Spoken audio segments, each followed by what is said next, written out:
Hello बच्चों, कैसे हैं आप सब? उम्मीद है बढ़िया होंगे। आज हम एक और टॉपिक पे बात करेंगे और यह है पार्ट ऑफ सेल, कोशिका के भाग। इसके पहले हमने आपको कोशिका सिद्धांत के बारे में बताया था और कोशिका का बेसिक स्ट्रक्चर और साथ में कोशिका का जो डिफिनीशन था उसके बारे में बताया था। प्लांट और एनिमल सेल के बारे में भी आपको बताया जा चुका है। अब इसके बारे में अब नेक्स्ट जब आप पढ़ेंगे तो इसमें आप देखिए कोशिका के भाग कौन कौन से होते हैं। देखो, कोई भी जो सेल होती है उसके तीन पार्ट होते हैं। एक आउटर पार्ट होता है, जो सेल होता है उसका एक आउटर पार्ट है। इसके बाद इसके अंदर बीच में यहाँ होता है न्यूक्लियस होता है, ठीक है। और ये हो गया, ये होता है सेल वॉल। अगर हम प्लांट की सेल की बात करेंगे तो सेल वॉल होता है, और दूसरा ये बीच में है, ये न्यूक्लियस है, ठीक है। और जो बीच वाला पार्ट है इसको हम कहते हैं साइटोप्लाज्म, ठीक है ना, साइटोप्लाज्म। तो ये कोशिका द्रव्य इसको कहते हैं, तीन पार्ट है। लेकिन अगर हम इस सेल वॉल को छोड़ दें तो सेल वॉल के बाद सेल के अंदर जितना भी पार्ट है केंद्रक के साथ मिल करके इसको हम प्रोटोप्लाज्म कहते हैं, ठीक है। तो याद रखिए कि सबसे बाहर वाला पार्ट, ठीक है, सेल वॉल हुआ, और उसके अंदर जो है सेल मेम्ब्रेन होता है। प्लांट की बात करें तो सेल वॉल होता है, और एनिमल की बात करें तो सेल वॉल की जगह सेल मेम्ब्रेन, एक मही झिल्ली होती है। बाहर सेल वॉल होता है और अंदर सेल मेम्ब्रेन होता है। तो प्लांट में सेल वॉल, उसके बाद सेल मेम्ब्रेन, और एनिमल में सेल वॉल नहीं होता है, केवल सेल मेम्ब्रेन होता है। और उसके बाद इस सेल वॉल या सेल मेम्ब्रेन के बाद बीच में जितना भी भाग है वो सारा का सारा प्रोटोप्लाज्म कहलाता है। कोशिका में एक बड़ी सी रिक्तिका भी होती है, इसे वैक्यूल्स कहते हैं। अगर हम मान लो प्लांट सेल की बात करें, सबसे पहले अगर हम प्लांट सेल की बात करें, ठीक है, तो प्लांट सेल की अगर हम बात करते हैं तो इसको हम तीन पार्ट में डिवाइड कर सकते हैं, ठीक है, तीन पार्ट में डिवाइड कर सकते हैं, ठीक है। पहला आता है आपका सेल वॉल आता है, सेल वॉल आता है, ठीक है। दूसरा आता है आपका जो बीच में पूरा का पूरा पार्ट है वो है प्रोटोप्लाज्म, तो कहते हैं प्रोटोप्लाज्म, ठीक है, प्रोटोप्लाज्म होता है। और लास्ट में जो तीसरा आता है वो है वैक्यूल्स। देखो, वैक्यूल्स क्या है? सेल वॉल को कहते हैं कोशिका भित्ति, कोशिका भित्ति, ठीक है ना। पौधों में कोशिका भित्ति, और प्रोटोप्लाज्म को कहते हैं जीव द्रव्य। देखो, बिना जीव द्रव्य के कोशिकाओं का जीवन संभव नहीं है। तो हर कोशिका में जीव द्रव्य पाया जाता है, जीवित पदार्थ हैं, ठीक है। और जीवित पदार्थ खत्म तो जीवन खत्म। तो याद रखिए कि इसीलिए इसको कहते हैं जीव द्रव्य, यानी जीवन का पदार्थ। तीसरा आता है वैक्यूल्स या रिक्तिका, ठीक है। रिक्तिका क्या होती है? कोशिका के जो अपशिष्ट पदार्थ होते हैं, कोशिका के जो अतिरिक्त पदार्थ होते हैं वो रिक्तिका में एकत्र होते हैं, ठीक है ना। तो सारे अतिरिक्त पदार्थों को कोशिका एकत्र करती है। अगर हम इसकी बात करेंगे प्लांट में, तो देखो प्लांट में क्या होता है, प्लांट में यह जो है बड़ी होती है, ठीक है।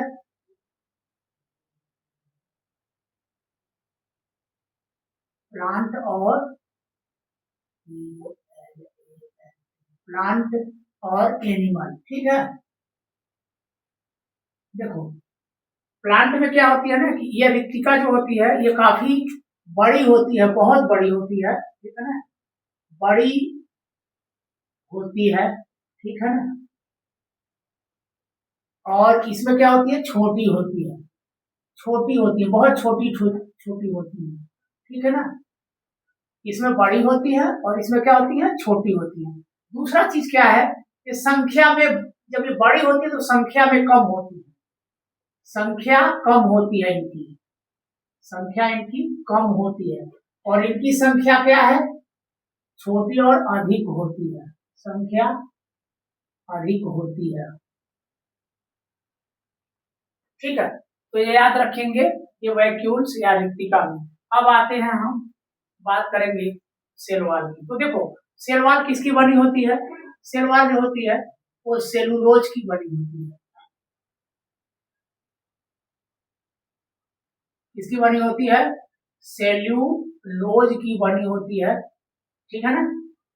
और ये क्या होती है, सेलुलोज ये कार्बोहाइड्रेट है, सेलुलोज क्या है, एक प्रकार का ये कार्बोहाइड्रेट है, ये क्या है, कार्बोहाइड्रेट है,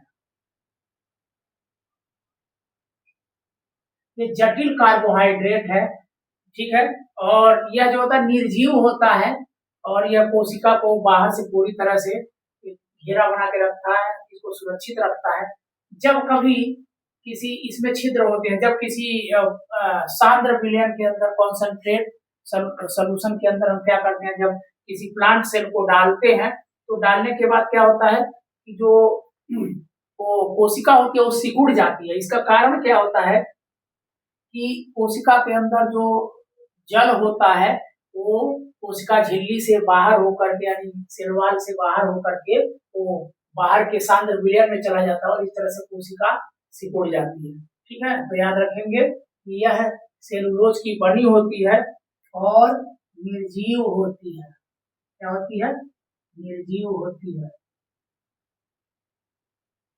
समझ आ गया, निर्जीव होती है। इसके बाद क्या होती है, छिद्र युक्त होती है, छिद्र युक्त होती है, ठीक है। नेक्स्ट क्या होगा, कठोर होती है,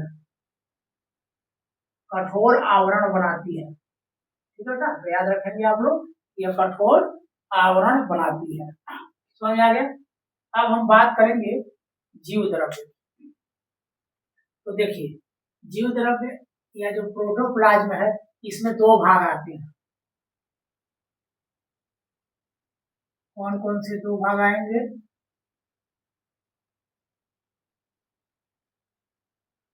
ठीक है। इसमें आता है, पहला जो होता है वो साइटोप्लाज्म है, साइटोप्लाज्म, साइटोप्लाज्म को कहते हैं कोशिका द्रव्य, कोशिका द्रव्य, साइटोप्लाज्म को क्या कहेंगे, कोशिका द्रव्य, ठीक है। और दूसरा आता है न्यूक्लियस, केंद्रक, न्यूक्लियस, केंद्रक, समझ आ गया। तो याद रखिए कि जो जीव द्रव्य में है साइटोप्लाज्म है और केंद्रक न्यूक्लियस होता है, ठीक है। अब जो न्यूक्लियस है, इसमें अब न्यूक्लियस में क्या क्या आते हैं, तो न्यूक्लियस में आपको याद होना चाहिए कि इसमें जो होते हैं वो न्यूक्लियर मेम्ब्रेन होता है, न्यूक्लियर मेम्ब्रेन, न्यूक्लियर मेम्ब्रेन होता है। इसके अतिरिक्त क्या है, न्यूक्लियोप्लाज्म है, न्यूक्लियोप्लाज्म मतलब केंद्रक द्रव्य, केंद्रक झिल्ली, केंद्रक द्रव्य। और तीसरा आएगा न्यूक्लियोलाइड, न्यूक्लियोलाइड या न्यूक्लियोलस इसको कह सकते हैं, ठीक है, न्यूक्लियोलस, न्यूक्लियोलाइड, ठीक है। तो ये सारे जो होते हैं ये केंद्रक या न्यूक्लियस में पाए जाते हैं, ठीक है। अब हम बात करेंगे कोशिका द्रव्य, साइटोप्लाज्म की। तो देखिए, साइटोप्लाज्म में जो है पूरे सेल ऑर्गन होते हैं, इसको क्या कहते हैं, cell organ, cell organ, cell organ कहते हैं, सेल ऑर्गन्स। अब ये सेल ऑर्गन्स कौन कौन से हैं, तो सेल ऑर्गन्स में आप एक एक करके जानिए। सेल ऑर्गन्स में जैसे आप लेंगे माइटोकॉन्ड्रिया,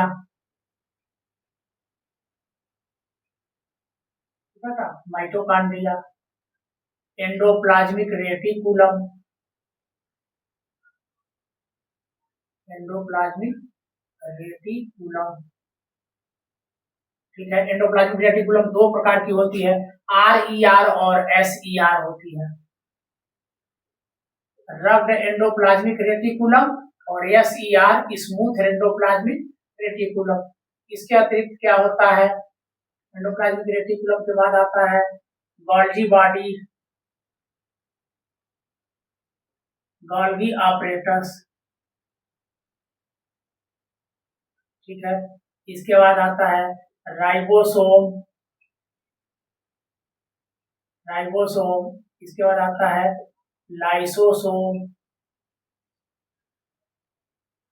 ठीक है। इसके बाद आता है प्लास्टिड, लवक इसे कहते हैं, प्लास्टिड लवक आता है, ठीक है।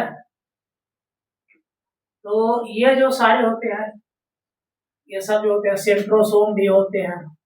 सेंट्रोसोम एनिमल में होता है, प्लांट में नहीं होता है, ठीक है। तो आप याद रखेंगे। देखो अब ये जो प्लास्टिड है, इसमें कौन कौन से हैं। प्लास्टिड में एक है क्रोमोप्लास्ट,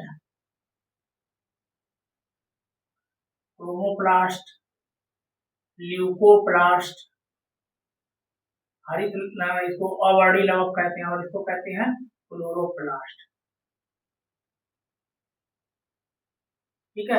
क्रोमोप्लास्ट वर्डी लवक रंगीन होते हैं, ल्यूकोप्लास्ट अवर्डी लवक रंगहीन होते हैं, और क्लोरोप्लास्ट हरित लवक। तो ये जो होते हैं रंगीन होते हैं, रंगीन वर्णक होते हैं, ठीक है ना। ये क्या होते हैं, रंगहीन होते हैं, रंगहीन वर्णक होते हैं, और ये जो होते हैं हरित लवक होते हैं, हरे होते हैं, हरित लवक होते हैं, ठीक है बेटा। तो ये जितने भी हैं ये सेल के पार्ट हैं, ये सारे पार्ट को आपको पढ़ना है। देखो जो माइटोकॉन्ड्रिया होती है, आपको पता ही है कि ये पावर हाउस ऑफ सेल कहलाती है। इसमें एटीपी के रूप में ऊर्जा बनती है। इसके अतिरिक्त ऑक्सीश्वसन के दौरान जंतुओं में जो है यह माइटोकॉन्ड्रिया क्या करता है, ऑक्सीजन की उपस्थिति में ग्लूकोज का विघटन करता है, जिसे ऑक्सीश्वसन कहते हैं। एंडोप्लाज्मिक रेटिकुलम ये जो होते हैं प्रोटीन सिंथेसिस भी करता है, और साथ में जो है फैट का भी सिंथेसिस करता है, वसा का सिंथेसिस करता है। गोल्गी apparatus ये भी एंडोप्लाज्मिक रेटिकुलम की तरह ही ये कार्य करता है, और ये अलग अलग होते हैं जबकि आपस में जुड़े रहते हैं, ठीक है। राइबोसोम आपको पता है कि राइबोसोम जो होता है प्रोटीन निर्माण में सहायक होता है। राइबोसोम दो प्रकार का होता है, एक होता है 70S और दूसरा होता है 80S। दो प्रकार के राइबोसोम होते हैं, ठीक है। तीसरा आता है लाइसोसोम। देखो लाइसोसोम को सुसाइड बैग ऑफ सेल कहते हैं, ठीक है। तो लाइसोसोम जो है उसको क्या कहते हैं, क्या कहते हैं, सुसाइड बैग ऑफ सेल कहते हैं। क्योंकि देखो इसमें लाइसोसोम में एक एंजाइम होता है, ठीक है ना, हाइड्रोलेज एंजाइम, ठीक है, जिसे लाइसोजाइम एंजाइम भी कहते हैं, हाइड्रोलेज एंजाइम, हाइड्रोलेज एंजाइम, ठीक है ना, इसे लाइसोजाइम भी कहते हैं। ये हाइड्रोलेज एंजाइम क्या करता है, जब सेल के अंदर कोई बैक्टीरिया वायरस है, कोई भी जो हानिकारक तत्व है, जब वो या कोशिका पे टूटे फूटे ऑर्गन्स है, कोशिका पे टूटे फूटे भाग जब वो कोशिका में एकत्र होते हैं, तो लाइसोसोम क्या करता है, लाइसोसोम इनको पचा लेता है, कोशिका की सफाई करता है। तो इसमें जो हाइड्रोलेज एंजाइम है ये इन सारे अतिरिक्त पदार्थों को गला करके उनको तोड़ करके पचा के नष्ट कर देता है, समाप्त कर देता है, और इस तरह से कोशिका की सफाई होती रहती है। तो इसीलिए लाइसोसोम को सुसाइड बैग ऑफ सेल कहते हैं। ये अपने ही कोशिका को भी संकट की अवस्था में मार करके समाप्त कर देती है, ठीक है। तो ये लाइसोसोम हो गया। प्लास्टिडा ये लवक, लवक क्या है, लवक जो होते हैं ये पौधों में पाए जाते हैं, ठीक है, और अ, ये 3 प्रकार के होते हैं, क्रोमोप्लास्ट, ल्यूकोप्लास्ट और क्लोरोप्लास्ट। क्रोमोप्लास्ट रंगीन होते हैं, ये जो अ, हरे रंग के अलावा जो विभिन्न प्रकार के रंग होते हैं, जैसे फूलों का रंग, फलों का रंग, तो इन वर्णकों के कारण से ही, क्रोमोप्लास्ट के कारण से वो भिन्न-भिन्न प्रकार के रंग होते हैं। ल्यूकोप्लास्ट रंगहीन होते हैं, रंगहीन तनों में, जड़ों में ये पाए जाते हैं। क्लोरोप्लास्ट हरे रंग के होते हैं, हरित लवक इसको कहते हैं, ये सूर्य प्रकाश को अवशोषित करते हैं और पौधों में प्रकाश संश्लेषण की क्रिया के दौरान ये प्रकाश को अवशोषित करके और प्रकाश संश्लेषण क्रिया में पौधों के लिए ग्लूकोज या स्टार्च या मंड का निर्माण करते हैं। ठीक है, तो ये पौधों में आप जानिए। जंतुओं में लवक नहीं है, जंतुओं में क्या होता है, पिगमेंट होते हैं, और ये पिगमेंट जो होते हैं वो कई प्रकार के, जैसे आप जानते हो कि त्वचा में मेलानिन होता है, हीमोग्लोबिन में क्या रक्त में हीमोग्लोबिन होता है जो लाल रंग का होता है। ठीक है, और मेलानिन जो है वो त्वचा में पाया जाता है, जिसके कारण से त्वचा का रंग विभिन्न प्रकार का होता है, सांवला, गोरा, गेहुआ, अलग अलग रंग होते हैं। ठीक है, इसी तरह से बिलीरुबिन भी एक वर्णक है, तो लीवर में पीले रंग का बनता है पदार्थ। ठीक है, तो ये सारे जंतुओं में अलग वर्णक होते हैं, पौधों में अलग वर्णक होते हैं। ठीक है, न्यूक्लियस के बारे में आपको पता हो गया कि ये केंद्रक जो होता है, केंद्रक के अंदर गुणसूत्र होता है। ठीक है, यानी क्रोमैटिन पाए जाते हैं। तो देखो, पहला तो केंद्रक के अंदर केंद्रक में जो है, पहला केंद्रक झिल्ली है। ठीक है, उसके बाद केंद्रक के अंदर जो केंद्रकीय पदार्थ होता है, ठीक है, उसे न्यूक्लियोप्लाज्म कहते हैं। और न्यूक्लियोलस इसके अंदर केंद्रिका होती है। ठीक है, और साथ में क्या होता है, साथ में चीज और होता है, क्रोमैटिन भी होता है, गुणसूत्र भी होता है, क्रोमैटिन। ठीक है, तो आप याद रखेंगे कि ये जो है पूरा ये पार्ट है। अब आइए वैक्यूल्स, बड़ी सी रिक्तिका और छोटी सी रिक्तिका। बड़ी सी रिक्तिका प्लांट में पाई जाती है। ठीक है, और छोटी सी रिक्तिका एनिमल में पाई जाती है। पौधों में तो कोई कोई रिक्तिका इतनी बड़ी होती है कि लगभग 90% तक कोशिका द्रव्य को घेरे रहती है। ठीक है, और इस तरह से पौधों में जो है वो बहुत बड़ी होती है, संख्या में कम होती है, एक होते हैं, दो होते हैं, बहुत होती है, लेकिन एनिमल में बहुत छोटी छोटी होती हैं और ये संख्या में अधिक होती है। ठीक है, ये पूरा का पूरा बेसिक स्ट्रक्चर आप जानिए। ये इसका एक आरेख के द्वारा आपको पता चलना चाहिए कोशिका में कौन कौन से पार्ट हैं। इसके बाद हम आपको एक एक पार्ट के बारे में पढ़ाएंगे, पहले सेल वॉल के बारे में, फिर सेल मेम्ब्रेन के बारे में, उसके बाद आपको जितने भी सेल ऑर्गन है इसके बारे में, न्यूक्लियस के बारे में, ये सारे आपको पढ़ाएंगे। उम्मीद है कि आपको ये वीडियो समझ में आया होगा, और अगर आपको समझ में आया है, आपको पसंद है, तो आप इसे लाइक जरूर करें, नए हैं तो सब्सक्राइब करें और अपने दोस्तों में भी शेयर करें। अगली वीडियो में फिर आपको हम मिलेंगे, तब तक के लिए बेस्ट आपका। थैंक यू, धन्यवाद।